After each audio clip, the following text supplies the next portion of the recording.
కొత్తగా ఈ సభలోకి వచ్చినాం. నేను నిన్న కూడా చెప్పినాం, సభ ద్వారా ఎన్నో మాట్లాడాలా, ప్రజలకు పనికొచ్చే మాటలు మాట్లాడాలని చెప్పి నేను కూడా అనుకున్నాను. ఒక్క 2-3 నిమిషాలు ఇవ్వండి దీని గురించి. అన్న, నేను రాత్రులు కూర్చుండి డేలో కూర్చుండి కొత్తగా స్కూల్కి పోయినోడు రాసుకున్నట్టు రాసుకుంటున్నాను. ఇది ఈ సబ్జెక్టులన్నీ కొత్తగా స్కూల్కి పోయినాడు కొత్త బ్యాగ్ వేసుకొని ఎట్లా పోతాడో అట్లా వస్తున్నాం. వీడికి వచ్చి చూస్తే ఏమవుతున్నది, ర్యాగింగ్ లాగా ఉన్నది. అన్న, నేను ఎవరిని ఉద్దేశించి మాట్లాడి, దయచేసి 50 మంది కొత్తలు ఉన్నాము, ఇంకొక 60 మంది పాత వాళ్ళు ఉన్నారు, చాలా సీనియర్లు ఉన్నారు. అన్న, మార్గదర్శకంగా ఉండాలనేది నా ఆలోచన. సభ నడుస్తుంటుంది, సభ్యుడు మాట్లాడుతుంటాడు, ఒక 4 అక్కడ నిలబడి మాట్లాడతారు, ఒక 3 ఇక్కడ నిలబడి మాట్లాడతారు. సభ నడిపేటప్పుడు కనీసం సభా సంస్కారం ఉండాలి, మనం మాట్లాడకూడదు, సభాధ్యక్షుడు చూస్తాడు అనే ఆలోచన ఉండాలి. శాసనసభ వ్యవహారాల మంత్రి గారికి నేను కోరేది ఏంటంటే, అన్న, రేపటికి మనం మార్గదర్శకంగా ఉండాలని కోరుకుంటున్నాం. కొత్తగా వచ్చిన పోయి రేపు పొద్దున మారకపోతావా, నేను చూడకపోతానా అని ఎవరన్నా అనుకుంటుండొచ్చు మనసులో. నేను మారే వ్యక్తిని కాదన్నా, రాజకీయాలకు నేను కొత్త కాదు, నేను జిల్లా పరిషత్ చైర్మన్గా చేసిన, నిజాయితీగా గెలవాలని చెప్పి ఇన్ని సంవత్సరాలు పట్టింది తప్ప ఏదో వంకరతో వల్ల గెలవాలనుకుంటే ఎన్నడో వచ్చేవాడిని.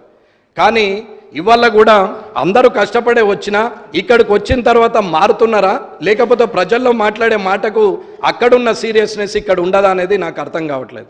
అన్న, ఒక సభ్యుడు మాట్లాడుతూ ఉంటారు, మొన్న పెద్ద ఆయన అన్నాడు, నేను మాట్లాడేటప్పుడు ఎవరు ఉండరు, అందరు పోతారు, నేను అయినా సరే రికార్డులో ఉంటుందని మాట్లాడాల్సి వస్తున్నది అని చెప్పిండు.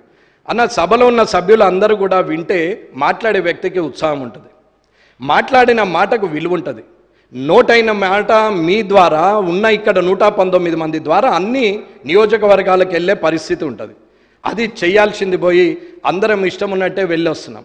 సరే, టీ బ్రేక్ అని ఉదయం 10 గంటలకు స్టార్ట్ అయితే ఒక 12 గంటలకు టీ బ్రేక్ ఇచ్చిన అందరూ ఒకసారి పోయి ఒకసారి వస్తారు. ఇది నడుస్తూనే ఉంటుంది, పోయేటోళ్ళు పోతుంటారు, వచ్చేస్తూనే ఉంటారు.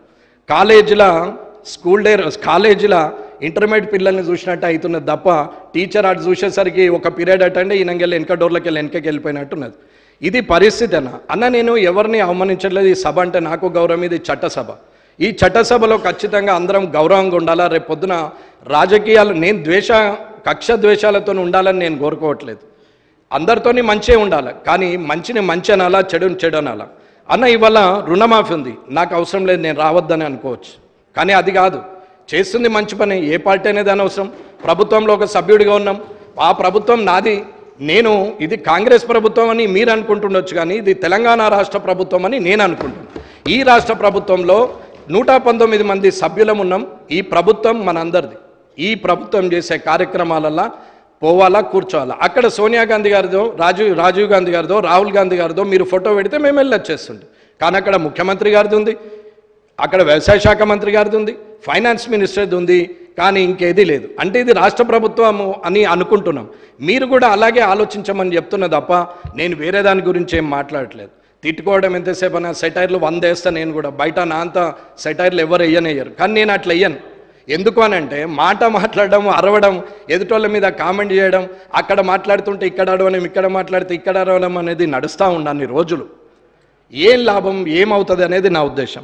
ఇకపోతే ఇప్పటి వరకు కూడా సభ గురించి నేను తప్పుగా మాట్లాడలేదు. ఇది కూడా నేను ఎందుకు మీ ద్వారా నేను ఎందుకు చెప్పాల్సి వస్తుందంటే, నేను మీడియా పాయింట్ మీద మాట్లాడినాం, ఇక్కడ మాట్లాడలే పరిస్థితి లేక, అంటే అలవాటు కావాలి. ఒకసారి ఇక్కడ మాట్లాడితే రెండోసారి నాకు స్టార్టింగ్ ట్రబుల్ ఉండదు కాబట్టి, సరే అక్కడ మాట్లాడినప్పుడు కనీసం మార్పు వస్తుంది అనుకున్నాం. పేపర్లో వచ్చింది, నన్ను నేను ఏదో గొప్పగా అనుకుంటుండేమోని మీరందరూ అపార్థం చేసుకుంటారేమోని నేను ఇందులో మాట్లాడడానికి మళ్ళీ చెప్పాను తప్ప ఇంకా వేరే ఉద్దేశం లేదు. ఎక్కడైనా ఏదైనా సరే ఇది ఒక్కసారి గౌరవ శాసనసభ్యులందరూ కూడా మనం రేపటి మనం ఉంటాం పోతాం, రేపు పొద్దున ఎంతోమంది ఉన్నారు, ఎంతోమంది రాజకీయ నాయకులు వచ్చారు. టక్కన చెప్పమంటే 5-6 పేర్లకి ఎక్క చెప్పలేము. ఆ 5-6లో మనముందాము అనేది మన ఆలోచన. ఆ 5ో 6ో నంబరో 7ో నంబరో 10ో నంబరో మనం ఉండాలనేది ఆలోచన తప్ప ఏం లేదు.